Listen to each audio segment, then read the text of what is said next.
Kong's exchange fund records year-on-year drop despite gains in first quarter. Government will extend tax waiver for one-for-court residents.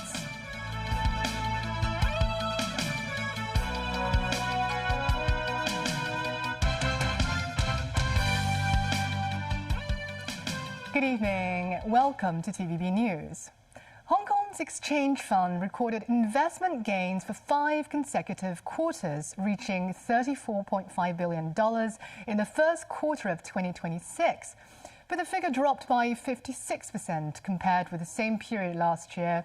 This, as Hong Kong Monetary Authority Chief Executive Eddie Yue said, the instability brought about by the Iran war contributed to the decline in gains, adding that he does not expect positive results in the second quarter of this year. He stressed the fund will further enhance its liquidity. Timothy Lee tells us more. Hong Kong's exchange fund has been reeling from the financial consequences of the war in Iran since the conflict began in the end of February. The fund managed to rake in $34.5 billion over the course of the first quarter of this year, marking 5 consecutive quarters of investment gains, but also experienced a drop of 56% year-on-year. The figure also declined by 34% on a quarterly basis. Throughout Q1, the fund's Hong Kong stock investments lost $5 billion, while other stock investments lost around $11 billion. Bonds and foreign exchange investment, on the other hand, logged gains of over $50 billion. This is $5.8 billion in investment income have been earmarked for the government's fiscal reserves. Speaking at a Legislative Council Financial Affairs panel meeting today, HKMA Chief Executive Eddie Yue stressed the HKMA will aim for further diversification as U.S. dollar assets continue to dominate the exchange fund. Yue noted authorities are unsure how the Iran war will progress and its impact on oil prices and inflation, emphasizing that maintaining and enhancing the fund's high liquidity will be their chief aim. He said despite the U.S. Federal Reserve being unlikely to cut interest rates for the rest of this year according to market expectations, the city's economy remains resilient. Timothy Lee, TVB News. Milan tourists continue exploring the city on the remaining 2 days of their Golden Week holiday. Both retail and hotel sectors said the holiday brought them business growth. Mimo Sangai reports. Mong Kok, a tourist hotspot, is busy with mainlanders on Monday afternoon, apart from getting an ice cream from the iconic van. The nearby pharmacies and eateries were also popular among the tourists. The Immigration Department said more than 700,000 mainlanders visited the city on the first 3 days of the holiday, a slight year-on-year increase. Lawmaker Peter Shiu said the continuous geopolitical tensions, such as the Middle East conflict and strained Sino-Japan relations, might have explained the rise in tourist volume. He said Hong Kong's jewelry and makeup sectors have benefited from the Golden Week, recording a double-digit growth in some districts. The hotel sector also recorded a growth in business over the holidays. Cho Ying-wei, Executive Director of the Federation of Hong Kong Hotel Owners, said the room occupancy rate in tourist districts had reached 90%. But he voiced concerns about some of the alternative options available for tourists to stay in the city, including illegal guest houses and capsule rooms. He urges the government to strengthen enforcement against such operations. Mums 9, TVB News. Today marks the final day of the first homecoming phase for one-for-court residents. This as the government announced that property owners and residents of the housing estate will be waived from the final tax payable for the 2025-26 year of assessment in a bid to relieve them of some financial pressure. Timothy Lee reports. Residents of Wan Tai House and Wan Sheng House continue to return to their homes and batches to retrieve valuable items as the first round of home visits drew to a close. This woman said she returned home to collect as many of her paintings as possible, since she spent decades using a brush to seal the countless memories of her travels. While this man said he managed to retrieve 7 carts full of items, mostly consisting of furniture. But not all were able to recollect their belongings with ease. This woman said her home was completely devastated and that her safe was badly damaged, adding that she will need time to open it to retrieve the precious watches and jewelry stored inside. In a bid to relieve affected residents of some financial burden, the government announced that they will be waived from the final tax payable for the 2025-26 year of assessment. 數字上面究竟對於稅收上面嘅影響嚟講咧 This is Chansey Wai, the Commissioner of Inland Revenue, said authorities are currently unable to measure the scheme's impact on local taxation. Timothy Lee, TVB News. A Hong Kong court on Monday sentenced a man to prison for 32 months after he was convicted of scamming over $500,000 from his friend's mother. The man's friend was said to have been trapped in Thailand's KK Park. The sentencing was held at Wan Chai District Court. The court says the offender was 23 years old when he committed the crime.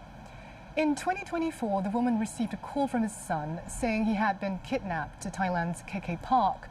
The son said his friend Ken would be able to rescue him and asked his mother to pay ransom to the person. But the offender was actually Ken. In the end, the mother paid a total of $530,000 to the offender. The court criticized the man for acting unshameful and sentenced him to a 32-month jail term. Former New York City Mayor Rudolph Giuliani is hospitalized and in critical but stable condition, his spokesperson said on Sunday. This comes days after the Republican told his online talk show audience that his voice was a little under the weather. There's no word on what sent the 81-year-old Giuliani to hospital or what his prognosis is. A native New Yorker, Giuliani was elected mayor in 1993 after serving as a high-profile federal prosecutor. He became celebrated as America's mayor for his leadership after the 9/11 attack that felled the World Trade Center Twin Towers. But as Trump's personal attorney and advisor, Giuliani became a vocal proponent of the president's allegations of fraud in the 2020 election. And still ahead, and shooting at a lake near Oklahoma City sends at least 12 to hospital.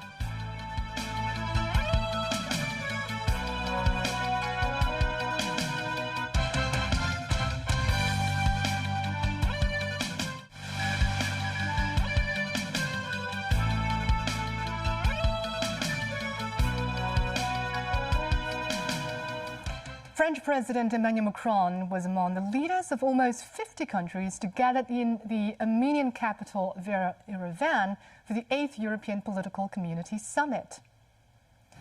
The war in Ukraine and the situation in the Middle East are topping the agenda. The summit will be co-chaired by European Council President Antonio Costa and Armenian Prime Minister Nikol Pashinyan. Macron will stay on in Armenia after the summit for a state visit. Canadian Prime Minister Mark Carney will also be joining as a guest, the first time a non-European country participates in the meeting. Armenia had been a strong Russian ally, but has applied to join the European Union as it seeks closer ties to the West. At least 12 people have been hospitalized following a shooting at a party near Oklahoma City in the US. Local officials said they received multiple reports of shots being fired at a gathering of young people near Arcadia Lake on Sunday night. They said that in addition to the 12 people taken to hospitals, more may have driven themselves and the victims are in various conditions. Regional media reported that 2 men wearing ski masks had opened fire, but no one has yet been arrested so far. Arcadia Lake is located 30 miles north of Oklahoma City and is a popular place for picnicking, camping, and fishing. A United Airlines passenger jet from Venice, Italy, struck a light pole on the New Jersey Turnpike on Sunday afternoon as it was coming in for a landing at New York, New Jersey's airport in the US. The airline said none of the 221 passengers or 10 crew members aboard United Airlines Flight 169 were injured. Local police said a landing tire and the underside of the plane also hit a truck, and the light pole then struck another car that was on the highway. The truck driver was hospitalised with minor injuries. United said its team is evaluating damage to the aircraft and is conducting a rigorous flight safety investigation. 2 people died and 3 were taken to hospital following an explosion at a house in Bristol, southwest England. A major incident was declared by Avon and Somerset police following an explosion at around 6:30 a.m. on Sunday. Police confirmed the 2 dead were a man and a woman, and 3 were being treated for minor injuries, including a child. The explosion is being treated as suspicious but not as suspected terrorism. Last week, the UK raised its terrorism threat level to severe, the second highest level, after police declared a stabbing attack in London's Golders Green area a terrorist incident. Some drivers said the eastern section of the Falling bypass helped to divert traffic. The new road was opened on Sunday. Traffic was busy on the bypass on Monday morning.